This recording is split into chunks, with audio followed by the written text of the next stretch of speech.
it was my internship experience running a painting business. So I was doing the budgeting, the accounting, and the forecasting at night, and then I was doing the door-to-door and then the sales in person. What did I like more? It was the in-person part. And I was very fortunate to have a career mentor sort of reach out to me after I was already in the industry at Morningstar. We got coffee, and he was like, well, this is basically something you've already done. You're going to sit down with Mr. and Mrs. or whoever it may be and the powers that be and talk about investments and their outlook, as opposed to, construction work or a paint job. But it's relating on a personal level and building trust and providing the best recommendation. So it's what you've done already in this industry.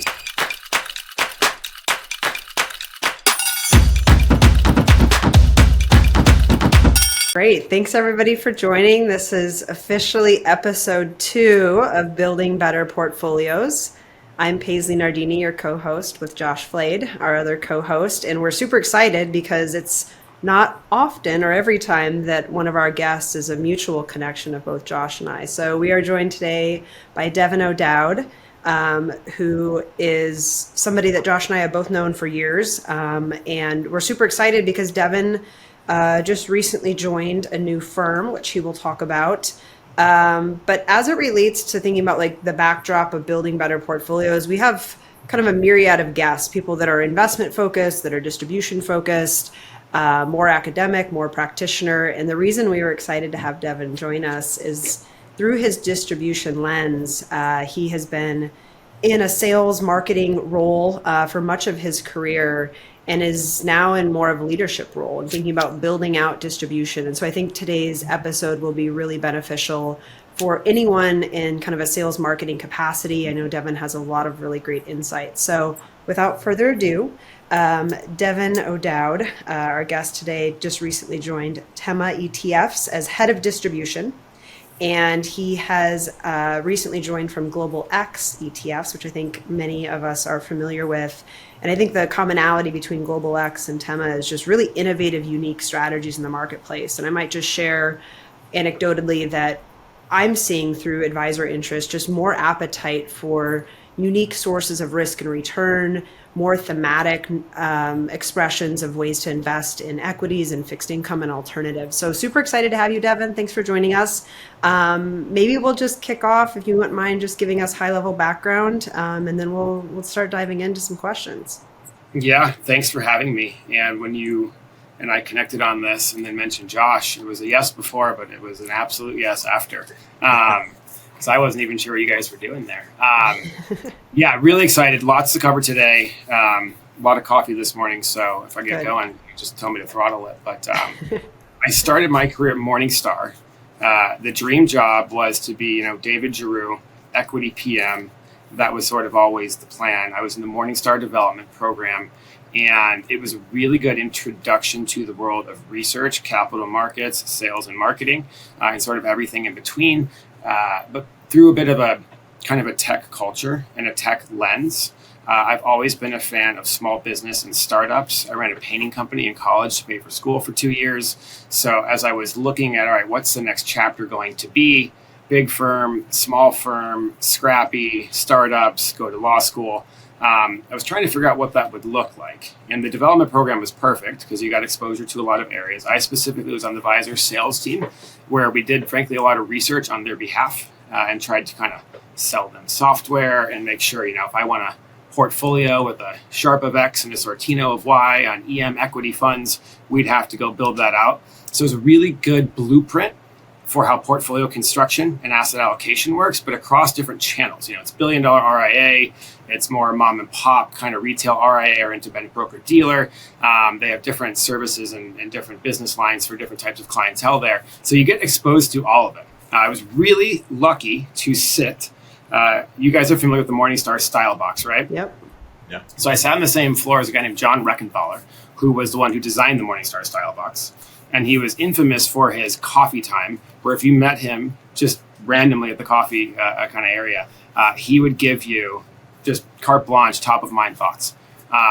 So it's a phenomenal place if you want to drink from a fire hose from a lot of really smart people. And so that really sort of piqued my interest in capital markets, portfolio construction, asset allocation. And obviously that's evolved over time. I mean, Joe Mansueto built that business starting as a single report on the thousands of mutual funds which were about to come out. So his vision was clear and his execution was even better. So interesting way to kind of dive into that world.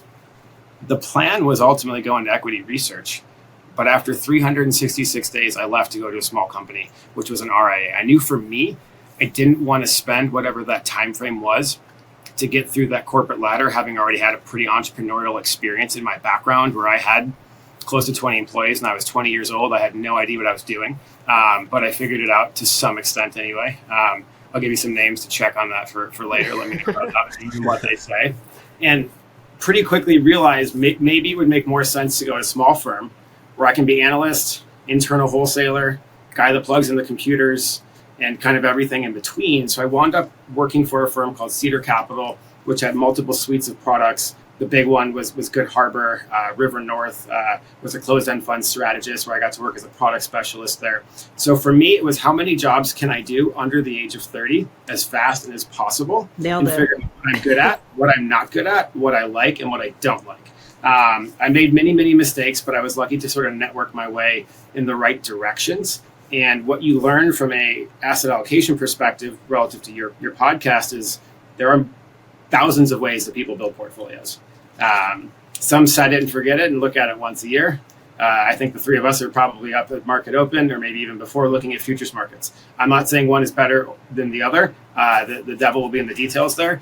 But you are basically providing solutions and opportunities to clients. So working at an ETF strategist, and now everyone has got an ETF strategy, that business has been consumed by all the large asset managers, right? I got to see the institutional side of the business. And ultimately that brought me out to the West Coast, where I morphed into a product specialist and then a wholesaler, building a territory from scratch, and then got to learn a lot in nearly a decade at Global X. When I joined the firm, it was somewhere between 3 and 4 billion, with a ramp down to somewhere under 3 pretty quickly after taking funding.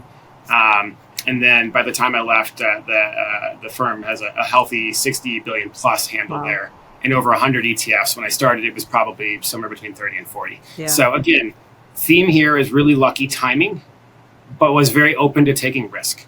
And very deep in capital markets. Every time I did any interview, I wanted to make sure the people interviewing me I thought were 10 times smarter than I was, so I could soak it all in and try to give that back to clients. So I'll pause on that with a couple jumping off points, but I've been lucky to see the evolution of ETFs. We have about 4,300 today.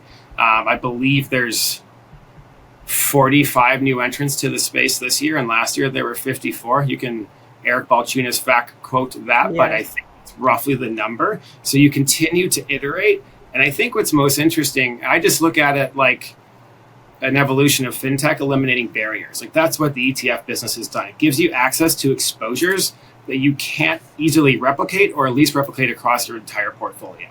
So I think that's what's most interesting specific to the ETF business. And from a financial advisory perspective, they provide you scale and or concentration or idea generation. So I think there's a lot of benefits to that. So a couple jumping off points there. Yeah, I think a couple of things I took away from just those comments are, I think all three of us have that commonality of leaving kind of a big firm and going to a smaller firm pretty recently. I know Josh, has been at his firm, which is small and growing rapidly, and like the ability to take ownership of that.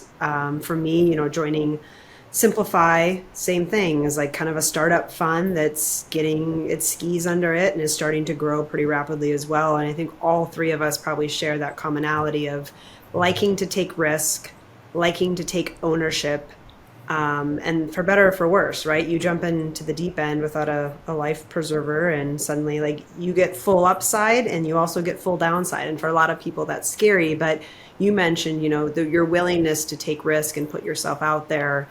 And I do think that is kind of what catapults a lot of people in this industry up pretty quickly.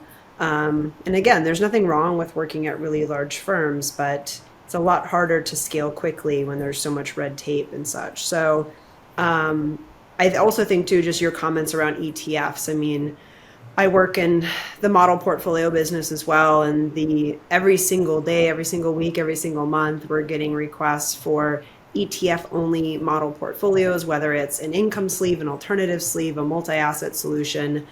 And so it'll be really interesting just to see, does this trend in ETFs coming to market continue at the rapid clip that it has? I think so. There's even some discussions on the next frontier beyond ETF wrappers and being more in the tokenization space, which is also really fascinating. I start to feel really old when I'm like Googling again, like, what is tokenization? How does it work? But all kidding aside, before we jump in, because we like to have this be personal as much as it is professional, would love to ask Devan, what is one thing perhaps that a lot of people in this industry, your peers, colleagues, et cetera, may not know about you? And that could be something just, hobbies on the sideline, or kind of something interesting that you wanted to share with the audience. So coming out of college and going into college, I was determined to become an attorney. My favorite movie is Aaron Brockovich, certainly one of them. And I wanted to go take down PG&E. And from a career perspective, you'll love this. Sometimes brutal honesty can be helpful. And I remember walking into the admissions office, the counseling office for the pre-law track, and explaining my life story and big pitch to the counselor, and her going, if you want to spend the next 10 years of your life reading bird migration law to maybe get a case, this is the career for you. But if you don't, I would strongly reconsider. This is what you want to do. And I walked out, and it just kind of like life shattered. I'm like, well, what am I going to do now? Because that's obviously, I don't want to spend a decade doing bird migration law. I'm not that into it. But it was a really good, hard gut check for me. So wanted to be an attorney, and I'm far from it. I'd say the other one that most people who do know me pretty well, I think we're lucky to work in asset management broadly and wealth management, and we get exposed to hobbies and career opportunities. When I'm not doing that, I spend my time outside. So I'm hiking, camping, skiing, snowboarding, all of the above. So I want to make sure I have cell phone connectivity 99% of the time, but the 1% of the time I'm free, that thing is off and far away. So good for you. If we're talking about ETFs, you'll find me in the back of Josh's house trying to climb a mountain or finding a mountain to skin up and down. So that's where I spend the time away from the computer. I love that. I think that's something we're all passionate about. What's maybe, if we can pull on that string just real quick, like what's one of your favorite outdoor places that you've been to that really stands out over the years? I got very fortunate to go to a backcountry trip in Nagano and skin the backside of that. And then head down it. And so the Japao story is very real. Highly recommended if you get a chance to go out there. Wait, where is this? This is in Japan, in Nagano. Oh, in Japan, okay. Yeah, so if you get a chance to do a hobby, but in a different country where it's the same hobby, but different culture, really cool experience. That's awesome. We, kind of similar, but not. We went to Portugal years ago, and there's amazing hiking on some of the islands off of Portugal. And I was like, would love to do like a backpacking hiking trip.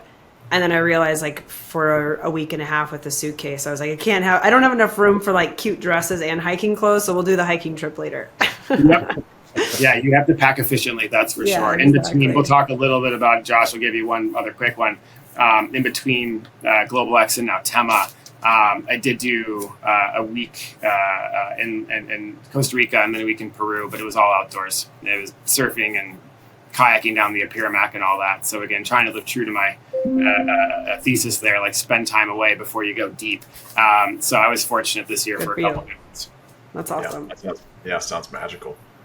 If we could rewind, I'd be really interested in going back real quick and thinking through your thought process, because I love, and I think there's something, especially for maybe the more junior people that hop on this podcast to learn, is like the fact that you were able to put yourself in a position to wear a ton of different hats, learn so many different things, but then you leaned into the distribution side. Kind of what led you down that path to lean into the distribution and go down, towards, into Global X? Yeah, great question. I think I have probably two answers up front. It was my internship experience running a painting business. So I was doing the budgeting, the accounting, and the forecasting at night, and then I was doing the door-to-door and then the sales in person. What did I like more? It was the in-person part. And I was very fortunate to have a career mentor sort of reach out to me after I was already in the industry at Morningstar. We got coffee, and he was like, well, this is basically something you've already done. You're going to sit down with Mr. and Mrs. or whoever it may be in the powers that be and talk about investments and their outlook, as opposed to, construction work or a paint job. But it's relating on a personal level and building trust and providing the best recommendation. So it's what you've done already in this industry. So I looked at all the things I was interested in. And again, I've been lucky to have a couple of hats where some of them have been pretty research heavy, and we're using Morningstar Direct and Bloomberg and building out reports and forecasts. And I like that. I do actually really like that. But at the end of the day, I think I personally was more interested in the personal connection, and then helping those around me learn how to do that and build and succeed and go to market and building that strategy, as opposed to spending the entire day trading or in Microsoft Excel, which is a very important skill set. But I quickly found out if I had to pick one, because you really don't have time to do both, eventually you have to sort of pick a track. I think some career paths are better than others at putting them together. I've been lucky to have a good amount of that, but as you progress in your career, you kind of go deeper in one or the other, or what you ultimately see as an analyst becomes a spokesperson for whatever that investment may be trying to do, or whatever the firm might be presenting as an opportunity, and you have to pick and choose a little bit. So for me, it was, all right, skill set, background, interest, and those are my big three. But that all came from an internship experience where I had to do everything and figure out, all right, like, not good at this, am good at this, kind of like this, don't like that. So it was ultimately, how many bats did I get to practice and kind of make that decision. What do you think? I mean, there's a lot of people in various capacities in distribution, sales, marketing, wholesaling in this industry. And I've had the benefit of sitting on the other side of the table at like a portfolio manager role where you meet all of them, and there are very different skills out there. And I think there is a place for all of them, because on each other side of the table is a client who has a very different personality. But if we kind of hone in on what you think has made you successful, and it doesn't have to be you in particular, maybe people you've worked with that you've seen be quite successful in this role, like, what do you think are some of those common themes, personality traits, or approaches that you think has made yourself or others successful that others could maybe learn from? So I'm lucky that I have 3 family members that are financial advisors, as well as my best friend, or one of, is also a financial advisor and former PM. And again, I've sat somewhere between a wholesaling seat and your seat as a direct PM. The firm that I left Morningstar for was technically an RIA that turned into an asset manager. So our PMs were thinking about it differently than a product provider would, right? So rule number 1, what's the problem we're trying to solve? Nobody wants to get pitched a product that doesn't fit anything. So, and I think the best people in the industry learn pretty quickly, like, it's a fit or it's not a fit. And then rule number 2, don't waste time. Yep. Like, we're all going to run out of it at some point, right? And it seems to only get harder the older we get to manage that time.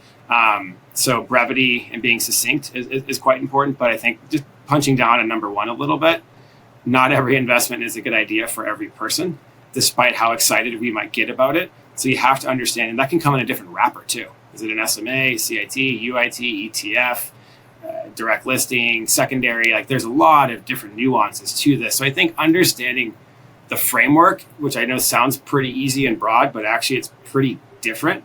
And you have to earn the credibility oftentimes even to have that conversation. Then point number 2, how do you deliver that? And then I think number 3, there's a relationship and a timing element to it. At some point, I think everyone in this industry is very aware you don't build a book of business as a financial advisor, as an OCIO, as a wholesaler without relationships. Like, that is a key component of it, and you have to be consistent.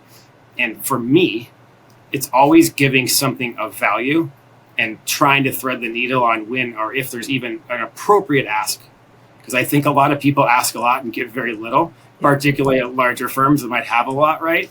And when I think the 3 of us have all worked at, or do currently work at, smaller firms, you give and you give and you give and you give and you add value and you build and use thought leadership and academic backing to get there. And then maybe when there's a time and a place, hopefully that you're on the right side of that, but it has to be for the right solution. I think a lot of people come at it and I've got the world's best XYZ fund and it's so good for 1, 2, 3 reasons. It's like, cool. So there's 4,482 ETFs or something, right? So, and those are only ETFs, doesn't include mutual funds or anything else. So you have 10,000 investment products. That's a lot. So I think those three reasons really guide that. But again, personally, I've always overlaid that with, would I put my own money in this? And in my case, yes, absolutely. The things I've pitched to PMs and advisors, it's a pretty good chance I own it, and maybe a substantial portion of that. I think the two of you maybe even heard me say that in a previous life. So I want to put, I always like to quote Meb Faber, but 90% of PMs don't put their money where their mouth is. Only put your money with 10% that do, or something to that effect. Yeah. I think that's really important. Yeah. So I would say, like, being genuine, really focusing on building that relationship before you're trying to sell a product. I think you mentioned it too. It's like a pretty commoditized space in regards to funds. So I think a big part of the value add, which is very much the role of distribution sales, is like, what are you bringing to the table beyond just the investment management aspect? One theme that I just want to get your thoughts on, something I've heard of recently, is advisory firms looking to their investment management, asset management partners to help them build their business in regards to help sourcing new advisors, bringing in a book of business, because obviously you're out there building relationships with all these advisory teams, who might be in transition, looking to join a new firm. Is that something that you're seeing increasingly asked of you or your peers in kind of a distribution role? Yeah, I'll give you two specific examples that punch right into that. One of my favorite moments of my career was a friend of mine who is an advisor knew that there was going to be a transaction with the firm he was working for, as we're all seeing. The M&A is insane right now. Yeah. Everyone's buying everybody, right? Mm-hmm. And I got a call, and this person said, "Hey, Devan, this is happening. I'm not exactly thrilled about this transaction. Do you know anybody?" And again, I certainly don't know everybody. I've been doing this for not quite 15 years, but close to it. But I have some friends. And I said, absolutely. I'm going to introduce you to 5 people, and then I'm completely out of it. No incentive asked. Within 24 hours, they're working on the ACATs and bringing it over to another person I knew in the industry. I'm like, you guys are going to be a great fit. And I didn't do that because I wanted more business. It was like, no, like this person and this person, they're going to get along. And I think they serve the right type of client. And that makes a ton of sense. That was one of my favorite moments of my career, was doing that. Number 2, and again, this depends on how you allocate capital. Obviously, I'm from an area of deep sector and thematic expertise, just given where I've spent nearly a decade. Tema is very similar in terms of our, skate to where the puck is going from product development standpoint, and try to iterate around the edges. And I have a lot of friends. Pause. Devin was a hockey player. If it's not obvious now, we'll skip to the puck reference. It's a good thing I got the background on, because there's a hockey banner behind me, but I think the background is blurring it. Good pick. Oh, you're from Minnesota, so you know that game too. So that ask for me was often, hey, I've got a lot of clients that work in tech or healthcare or infrastructure or energy. If you're a financial advisor, you have 647 things to do by 8 a.m. every day, whether it's reviewing planning or distributions or prospecting, whatever it might be. So the last couple of years of my career were educational events to go talk about where that puck was going. And if you want to go deep on name the topic, there are certainly millions of subject matter experts in many things. I have a handful of them at best, but those that I do know reasonably well. So again, I think everyone has a pitch, but it's finding the right people that support you and you can work together because you enjoy it, and then finding the right end case. So for me, that was a conversation I was very comfortable having. I live in the West Coast. There's a ton of tech out there. I know that language reasonably well. So those types of partnerships, absolutely. So I can go support a financial advisor or a PM team or a CIO group to have a deep conversation on a couple of topics. Absolutely. That is, I think, the evolution of distribution versus the one-on-one coffee meeting with the fact sheet. That's still a huge component of it. Don't get me wrong, particularly in newer firms. Paisley, you're at one, I'm at one. Like, again, it's all about at-bats at the end of the day. But those are 2 specific examples of partnerships with OCIO or advisory groups that are not product related at all, but it's adding value. That's, I think, what everyone's been pitching for a long time. But I think until recently, you're only seeing who's really capable of doing that and providing and who isn't. Yeah. Can I pull on one string from something earlier that you said? And I think it ties in well with the theme of the podcast, is kind of building better portfolios, because you were talking about, and I've sat across the table from you talking about strategies, and you do a fantastic job of this, of trying to figure out where there's a problem and how you potentially have a solution for that. And which is also essentially what you're doing when you're trying to build a portfolio for a client, right? Like, you're trying to figure out, what am I trying to solve for? Am I trying to solve for income? Am I trying to solve for like protecting investments? Am I trying to solve for like long-term compounding growth, whatever it may be, or a mixture of those, and then crafting the portfolio with the right solutions under the hood, so to speak, but then focusing on those solutions, which is the business that you're in, right? ETFs and the building blocks for those solutions. I mean, how are you thinking about, you kind of mentioned kind of skating to where the puck's going. I mean, how do you think, how are you setting yourself apart, your firm setting itself apart relative to all these other ETFs that are out there? I'd be interested to just hear your thoughts around that. Yeah. Well, I appreciate that. You asked better questions than whatever I answered to give you a little clarity there, Josh, as you always do. So I think, and this is some personal bias, but also directly to Tema's business and some of the places I've been in the past, but I also firmly believe this. If you look at the two greatest sources of wealth creation, almost all of the time, and there's a third one which we can joke about, you've created a business or you're the capital that backed that business, and you generally did it before anybody knew about what that business was. Today, you mentioned this earlier, Paisley, talking about blockchain technology and stable coins. Like, that is clearly where the puck is going. There's a little bit more regulatory clarity coming from DC in the past couple of weeks, but we're not done yet.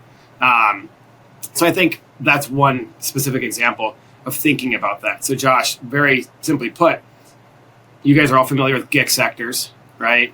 What does the communication sector look like? What does the energy sector look like? What does the tech sector look like? Is Amazon a consumer discretionary company? Is Amazon a technology company? These are debated on TV all day, every day. The vast majority of investments are backward looking. I would make an argument, and I can feel very good about this and staring anyone at the face, that over the long run, and this is, by the way, no different than, financial advisors 10 years ago were called brokers, and forever, and many of them still identify as such, right? They were access to the equity markets or the bond markets to give you ideas. I think a lot of investing, or a component of your growth portfolio, should be that. I was listening to a podcast, I forget which one it was recently, and it was the pitch for why value should work. And I think the flip side of that, I think it was a Compound and Friends, whoever the recent guest was I would argue that a value company pulling off a turnaround and trying to make that a big position in your portfolio might actually be a bigger bet than betting that NVIDIA doesn't crush earnings again for a seventh quarter in a row. Now, we can debate that, but I'm inclined to probably believe that you have to look at the capital expenditure. I mean, the S&P had a 13% earnings growth rate for Q1. I'm pretty sure that puts it at 15 quarters in a row of double-digit earnings growth. So there's been this massive CapEx flywheel that in turn has led to very strong unemployment numbers, like 2.8 to 4.2, pretty much range bound there. And then profitability is through the roof. Now, consumer sentiment is down a little bit. We've seen that, but corporate spend, I believe, is up 5% year over year. So unlike the 2022 boom where the consumers were going nuts, well, right now the companies are going nuts. Yep. Again, these are flywheels here. Markets are pricing in some rate drops here. We'll see. Obviously we might have a new Fed chair if somebody gets fired today or tomorrow, but those headlines are always going to be headlines, right? So from your perspective, Josh, in my opinion, if an advisor is talking to me and they profile me based on my interests and skills and age and risk tolerance, if it's not all about preservation, you have to have something innovative in your portfolio because the entire business is inherently backward looking. I firmly believe that. You could definitely have a value tilt, have a quality tilt, have a durability tilt, absolutely. And by the way, growth does not need to be tech. I could argue that electrification and reshoring, which are themes focused effectively on utilities more or less, and some of the infrastructure ecosystem, there's a ton of growth behind that. So when I say growth, I don't just mean QQQ. But I think as an allocator, you have to be thinking about that. Unless your book is we're all 80 years old and it's wealth preservation and we're going short end of the curve, totally get that. But if it's not, and most advisors are gearing for growth, not retirement, if they're trying to build a practice today and they're at a certain age group. So I do firmly believe skate to where the puck is going. So how does that inform product development? Twofold. You have to overlay the macro. Like, is it the right time? I think what Tema has been very successful at doing, and part of the reason I'm so excited to work here now, is thinking about that from a durability perspective. We don't want to launch kind of a hot dot. We're not going to do some of the more exotic exposures you may have seen, a 2x levered or an inverse on robotics. Like, not that that doesn't have a use case for some people, but that's not what our business is going to be about. It's going to be, investing actively, acting strategically beyond beta is really kind of the thesis that we're going for at the firm, and thinking about where is the opportunity from the CapEx cycle, from the consumer adoption cycle. And you can look at things like power demand or the $2 trillion in reshoring investment already announced, TSMC's plant down in Arizona, Micron's new chip plant out in upstate New York, which will be the first one in upstate New York. I can think of a lot of examples. We can get more specific. You have to incorporate that, as in my opinion, and I'm biased, to some extent, or at least be aware of it when you're constructing portfolios. Because if you're just allocating to legacy sectors, you're inherently backward looking. And I often reference QQQ in the year 2000, top two holdings. One was Compaq, the other one was Dell. One is out of business, and one we no longer talk about. Yep. And I think you have to learn from the evolution of capital markets and where it's going. And then from a product standpoint, provide an offering that's built institutionally. You could put a GARP bias on it. You could put if you're in a ZERP era, 2022, you didn't need any profitability to make money. That completely did not work after 2022. And we've seen that, right? So now the names that have done well are growth companies with good balance sheets. That's more or less been the markets for the past 12 to 14 months, right? We're seeing a bit of a catch-up trade in smalls and mids, like finally in the last kind of 2-3 quarters here. So to answer your question on the product side, you have to overlay that with how does it make sense to deliver that? Tema's perspective is institutional grade expertise with an active overlay. So it's going to have a bit of a profile, like we want some profitability, we want earnings growth, we need free cash flow. It's not just another really cool name in an unprofitable era that could hit. It's not all TAM. And I think a lot of managers pitch the TAM and don't look at the underlying. When I say TAM, I mean total addressable market, very common term in venture capital. Well, that doesn't work in public markets when interest rates are at 5%. Like TAM doesn't matter, right? You need earnings growth. You need to deliver cash flow. So I'll pause on that because I said a lot, but you have to overlay, I think, again, skate to where the puck is going. But you do look backward to some extent, but then how do you put that together in an ETF? That's where you need the expertise. I think that's really interesting because it feels like all the market broadly, advisors, investors, retail investors, et cetera, all of us have been drinking from a fire hose over the last couple of years with this, boom in AI. I mentioned as well, like tokenization, I think we're at the crossroads of the industry really evolving and changing. I mean, like a lot of people have, compared this, to the internet bubble. But I think from like a optimistic way, not a pessimistic way, like this is going to blow up. But so much new technology and so much new addressable market and ways that we can access, as you mentioned, that forward-looking, like skate to where the puck is going. And I think we're all being inundated with things we've never heard of before. These are all like new categories and new ways of thinking about growth in the market. And even to your point, thinking about the composition of like the queues, 20 years ago, when I was at Invesco, we had looked at, the market cap weighting of the index. And it's really about every 10 years or so, the leaders in that kind of market cap weighted index look meaningfully different. There's a couple, like Microsoft has found its way throughout the decades to stay in that top. But what that tells us is that what feels so important today, like you said, it's backward looking. And so how can we think about what might make up the composition of the market? Where is the puck going over the next 5 to 10 years? And how as investors can we get ahead of that? So maybe what I'd like to pivot to, which you already started, is maybe just a really quick overview of the focus of Tema as a firm, kind of the origins. We haven't really provided the audience with that background yet. And then I'd love to dig into more of like some strategies, like kind of themes, thematic expressions, different things that you guys are doing that are innovative. And then we can talk about like how to, wrap this into portfolio construction. Yeah, totally. And Paisley, one other thing, and Josh, it relates to your last question too, which dovetails well into Tema. And I think honestly, a lot what you're doing at Simplify too. The focus on pure play exposure. Again, I mentioned Amazon as a consumer discretionary, as a tech. I mean, they kind of do everything.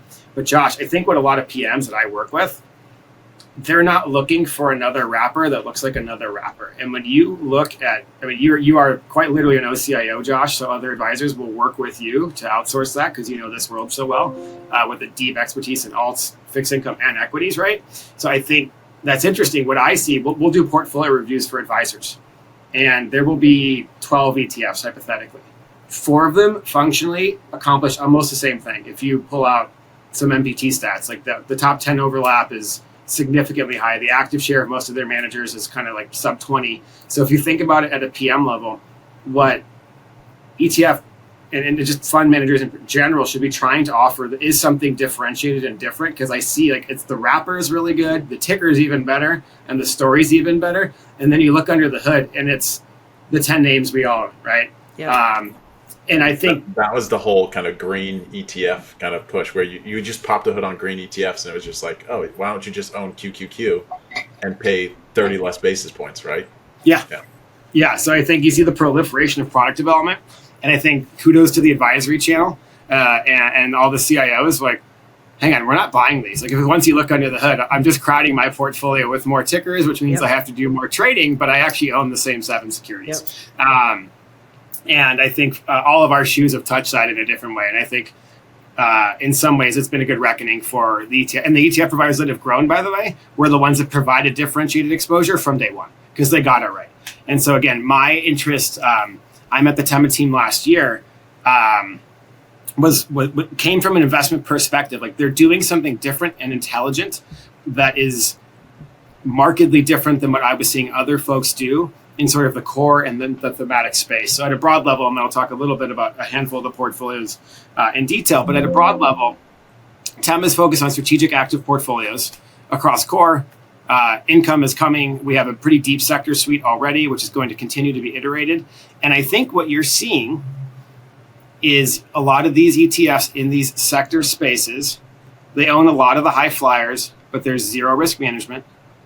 There's a ton of high beta, which again is awesome if the markets are going up, and we all learned, and you can see it from the flows. The flows in thematic ETFs, huge in 2022 as it was going up, started to come down at the end. Last year was 2023 was pretty slow.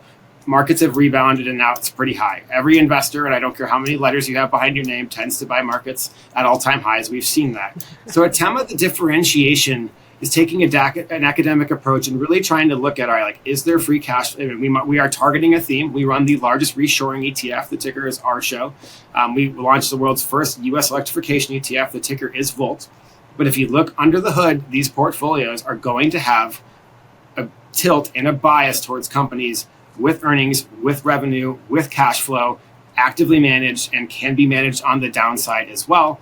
And we can get specific on some of the names and securities within them. But at its core, I think that's very interesting. We had a recent launch. The ticker behind it is DSPY, and it's historical weighted S&P 500, which is meant to be used as an alternative to RSP, which has massive tracking error to the S&P 500. So I think that's a really interesting iteration. And then focused on businesses with durability, with quality. So we have a portfolio called Toll. You may have seen this one. And this is looking at companies with a competitive advantage, strong moat, but tangible businesses. So different than some of the legacy portfolios you've probably seen in that space. And if you look at the product development pipeline here, we filed for a number of innovative thematic solutions spanning anything from aerospace, defense technology. So there's kind of a pretty sector-specific focus, but you haven't seen a lot of active overlay and risk management overlay to that. And coming from a previous life, the challenge with beta is beta in the short run is going to beta. In the long run, yes, I think some of these teams, absolutely, you want to own them over the next 10 years. The problem, Josh, you would know this better than Paisley or I, not everyone has that tolerance or time frame. They say they do. But then in a Q4 2022, when things sell off, it's like, I think I'm going to take the tax loss, right? And the whole point of capital is to have it for 3, 5, 7, 10 years. You don't want to be trading every day as a PM. I mean, maybe you do, and that's your strategy. But I don't think that's what most retail clients are actually looking for. Yep. They're looking for an exposure they can hold through a cycle. And at Tema, we are focused on giving you exposures you want to own. Again, I mean, U.S. power demand has been flat for decades. It's about to grow between 40 and 50% by any given measurement you're seeing. And that's reindustrialization, that's mobility, that's obviously the data, compute, and AI stack, electrification of everything. Like, this is a very, very big theme. We have a 40 gigawatt shortage of power. Just to be somewhat, I'm a visual learner. a gigawatt of power to produce that is one nuclear facility. We're not building 40 nuclear power plants tomorrow. It's not happening, right? So there's a massive shortage of power demand. How do you want to play that? Grid, infrastructure, a lot of that is a tech stack. It's semiconductors underneath that. Jacobs, Hubble, I can give you a number of names there that you might think about there. That's a huge theme with massive CapEx. You have this entire reshoring trend. Again, we have the $2 trillion infrastructure bill, and this is before Trump was in office. If we're going to bring all of our supply chain back here in the United States, you have to build it. You need the roads, the bridges, you have to be able to reshore that. And a lot of that is going to be some of the major utility companies and those players as well. So we want to actively manage how do we approach that so we don't have to stick to an index in a sector. Because if you get a $50 billion package from DC and it's not in your index, you're not going to participate in that. So we want to make sure we have that in an active wrapper so someone can take that position and ride that wave. So I think that's some of the issues I've seen in kind of legacy sector shops is the indexes don't give you that flexibility to hit your mandate. And the last point on it, if you look at some of these legacy indices focused on sectors, some of the biggest names are from industries that they're not really related to that fund. And I won't get specific, but this has happened. There's proliferation. Name the issuer. Like, this is a problem for everybody. But if you do a pure play exposure to a theme, your top holding should not be something that's tangential. It should be directly related, right? And I think ETF managers are starting to also realize that.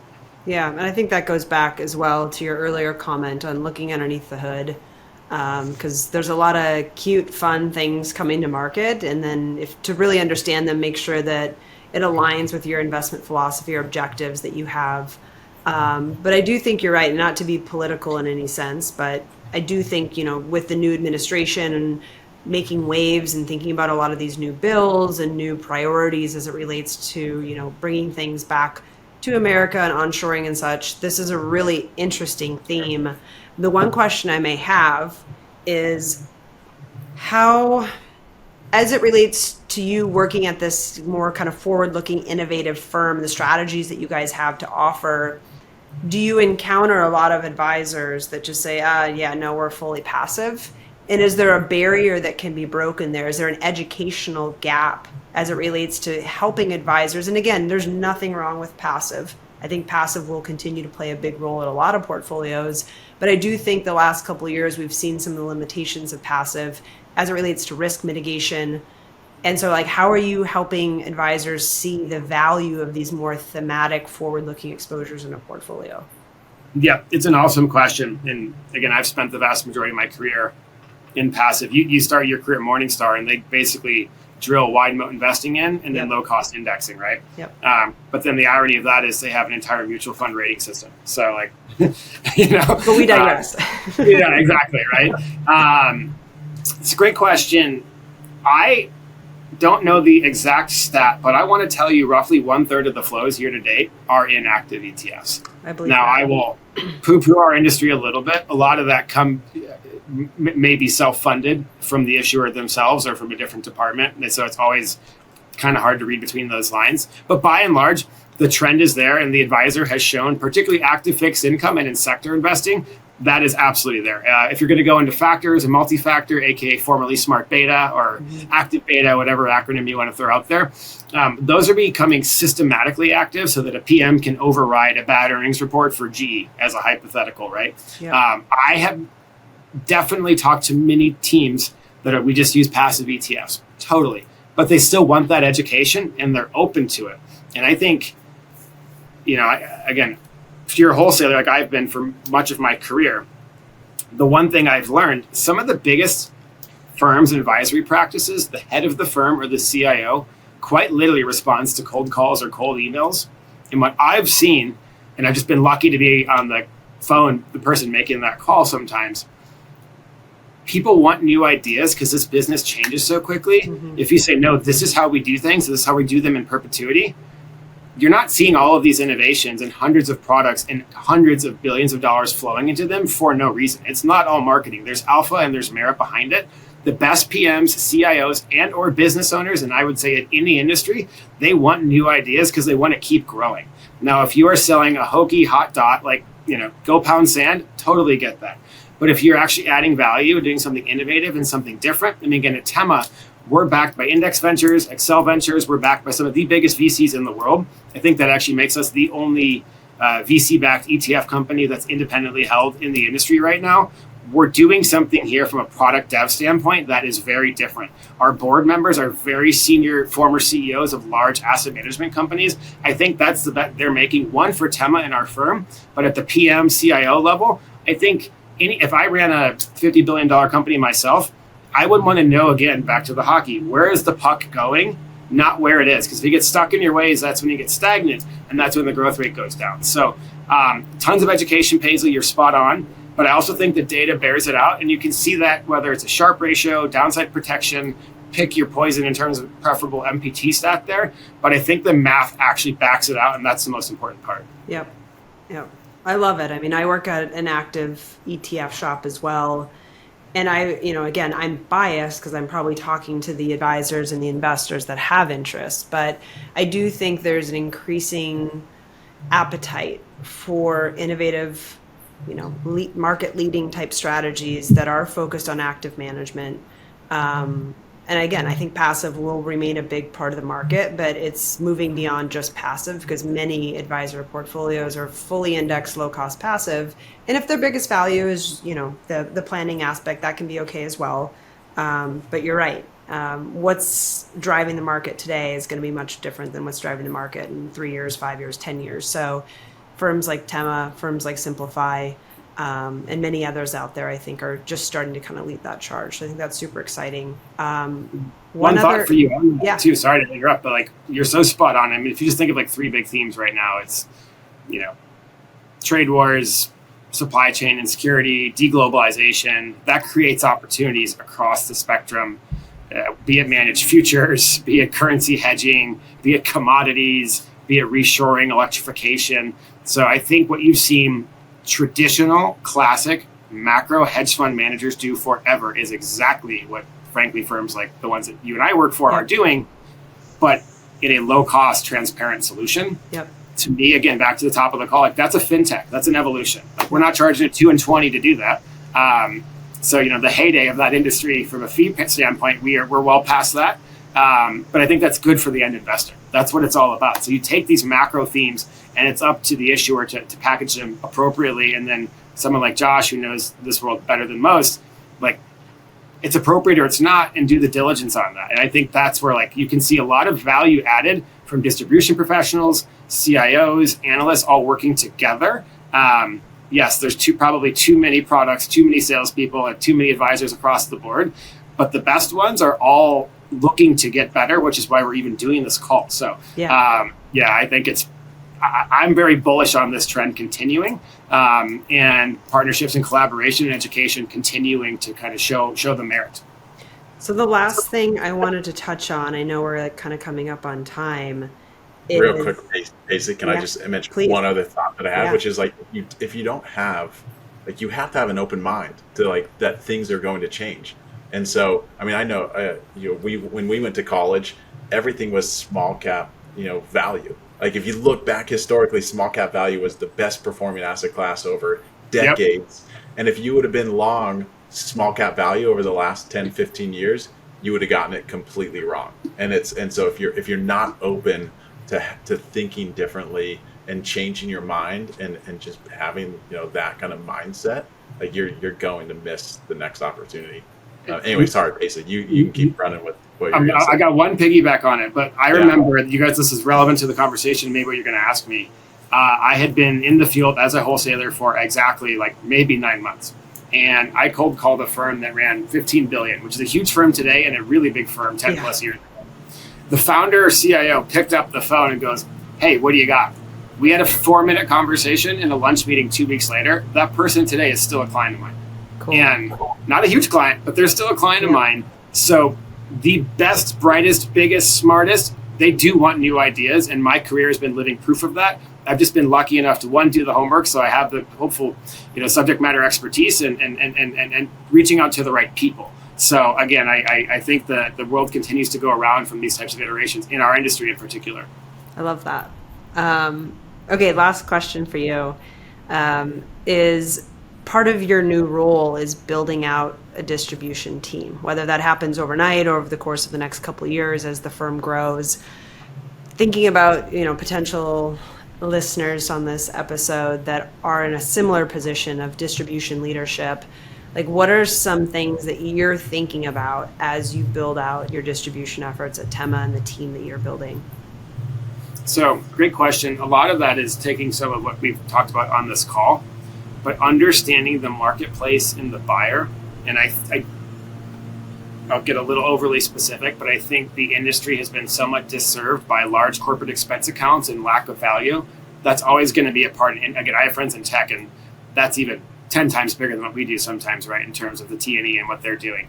But I do think the days of showing up and throwing up, like, that's gone. Like, I think you are seeing more and more distribution professionals that very much could be PMs. Like, they know the stuff front to back. They've got all the degrees and exams to do it. But again, to my point earlier, they've just figured out their interest or skill set or both is maybe more fun with clients than it is behind the computer trading. Again, that's not better or worse. It's just a different strategy. But if I'm looking for my team, again, small, scrappy startup environment, which I think we all work there, I don't want to stay in one lane. I think you need to get pulled in a million different directions to get to where you want to be in your career and then build a business in a scrappy way. I think the large asset management industry has a lot of people that want to do that, but they're pretty comfortable and sort of stuck. And I think we've all made big jumps, and I can tell you just a few weeks into it. And again, 10 years ago when I joined Global X, a small, tiny firm, it was not a startup, but it was just one chapter out. Yeah, I was working a jillion hours a week, but it was the most fun I've ever had. Outside of working 100 hours a week and putting a ladder through my dad's window, when I was in a company, I suppose. But I've learned so much more that way, and it's allowed me to get ahead in my career, and mostly because I meet mentors who know what I'm doing because they've done it, but I can learn from them. So I think if you think about that, put yourself in the shoes of the advisor or the allocator, whatever the kind of the iteration is, but you have to truly understand the marketplace. I mean, when I get home at night after a day of meetings, like, I genuinely enjoy like pulling up, name the publication, and kind of diving deep on our industry, whether that's Fundwire or Broadridge articles or Citywire articles, just name that. I think that's fun. So you have to be a student of the industry, and it's not just showing up with a fact sheet and an expense account. Yeah. And unfortunately, those days are numbered. And if you don't have education first, that's fine for now. But I think the industry is evolving to have a more academic tilt to it, and I think that's a good thing. And then last one, creativity. There's a colleague of mine I worked with who's a former pro surfer. He and I threw a surfing event in Newport Beach, and that was a fun way to connect with clients that I don't think... Future Proof? No, that was outside of Future Proof. This is a couple of years ago. Meb Faber, shout out, did that. So he pioneered that there, but we had coaches and had a kind of learn to surf event catered on the beach. And I think it's, again, relationships are everything. That was way more fun than a steak dinner. Totally. A lot more work to set up, by the way, but way more fun. Steak dinner's a lot easier. yeah, totally. I love skiing with advisors in Park City where Josh is, right? Like, that's a lot more fun too. So I think that human connection is huge. And I know a lot of distribution professionals have been doing that for 20, 30 years and doing retreat style trips with speakers and leaders, but maybe they're fishing or floating down a river. Like, whatever your client is interested in, it's that personal connection. That's what keeps the business going. But you have to come at it from adding value, not just another dinner, and really understand the industry. And I think an entrepreneurial startup mindset, I mean, the biggest companies in the world today were all startups like 10, 15 years ago, by the way. We're not that far into that chapter. I think asset management has ways to catch up to that, but we're getting there. Yep. I love that. All of that resonates with me. I know it does with Josh as well. Not to speak on your behalf, Josh, but it's like being thoughtful, it's being genuine, it's moving outside your comfort zone. And so it doesn't matter like what your day job is, like all of those components and those personality traits, I think make you successful in whatever role you're holding. So maybe the last question then is, as it relates to your career, is there any individual or experience that's helped kind of shape you or, had a meaningful impression on your career path? Any shout outs you want to give? Yeah, there's one person named Michael Balch, who was my second boss, but he recruited me. He was a former advisor. He's got a book called Got Coach. You can find that on Amazon. And then a longtime wholesaler. And his entire MO, worked a lot of hours under him. But when I got promoted, I had never been trained as a wholesaler. Like, I was an internal, I was a product specialist. I think I'd been in the field one time. And he said, put the keys in the car and good luck and call me if you need some help. So I spent the first 3 years of my career just figuring out what I was going to do. But I'd like to think I was a quality enough hire to be given that chance to figure it out. And I think, again, we're all coming from 3 like large firms in our past. Sometimes you got to wait 10 or 15 years to get that shot. That's why for me in my career, I was like, nope, I'm going to go somewhere small where I know if I do the right things in the first 2 to 5 years, I'll get the chance before everybody else at a larger firm. Not because I'm better. There's just less people. And he gave me that chance to put the keys in the car and just get out there. Cool. So shout out Mike Balch, because he put the trust in me to trust myself to go do it, screw up and learn from it and keep doing it again and again and again. And I think there's a lot of overtraining, and that's definitely important for sure. But again, back to the startups and why I like to invest thematically and think about the long term. The biggest opportunities happen at the front end of that curve, and you just have to take a swing at that. And I firmly believe that that's asset management, that's fin services, that's tech, that's name the business. Like, that's generally where it comes from. So shout out to Michael Balch. And there's another woman, I won't say her name. She's the head of a large indexing business in the industry. She was kind of the first career mentor to me. And she took all my calls as an annoying internal wholesaler. Hey, I want to get coffee with you. I want to go out to lunch with you. Let me pick your brain. And she did. And she's been directly responsible for a couple jobs I've had since then. So again, that was being just someone looking to genuinely network from someone good at what they do. And if you stay persistent and maybe send a re-CC'd email for the third time, they'll respond. I'll always send the extra one, but that's made all the difference in my career. And I was just lucky to meet the right people at the right time. I love that. Josh, anything else that you want to ask before we let Devan go? No, that was a fantastic question and answer. No, I don't think we can end any better than that. Cool. Well, Devan, we're stoked to have you on today. We're super excited to watch you crush it at Tema. We had, like I said, we had the opportunity to get you on the podcast, like right as you're starting and kind of winding up and building out a team and hitting the ground running. So super excited to see you take Tema to the next level. And we're excited that you took the time to hang out with us today. No, I'm beyond grateful from a personal standpoint. You guys are both good friends. And yes, we've got a big announcement coming next week at Tema in terms of a couple initiatives. 3 ETFs will be launching in the next 1 month, more to come before in the next 3 months, and really strong team. So I'm excited about it. But grateful for the time and looking forward to the pod.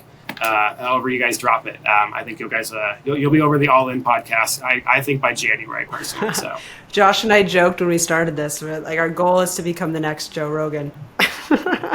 You have to have lofty aspirations. I think we'll text Ritholtz Josh Brown that we're coming after Compound first. Yeah, and then exactly. We'll going after Joe Rogan. Yeah, that's probably one of my favorite podcasts. Actually, is the Compound and Friends. They do a great job. But I think we're going to get up there. Yeah, we're maybe your next guest will be better than me. Hopefully, to help you ratchet up the ratings. No, we appreciate it. Every little bit helps. Cool. Well, thanks everybody for listening. This was episode 2 of Building Better Portfolios, and we'll check you next time. The views and opinions expressed on this podcast are those of the host and do not reflect the views, opinions, or policies of any current or former employer, affiliated firm, or client. The content is provided for informational and entertainment purposes only and should not be considered investment, legal, or tax advice. Nothing discussed constitutes a recommendation to buy or sell any securities or investment products. Listeners should conduct their own research or consult with a qualified professional before making any financial decisions. The hosts are speaking solely in their personal capacities, and the podcast is not affiliated with, sponsored by, or endorsed by any firm or organization with which they may be associated.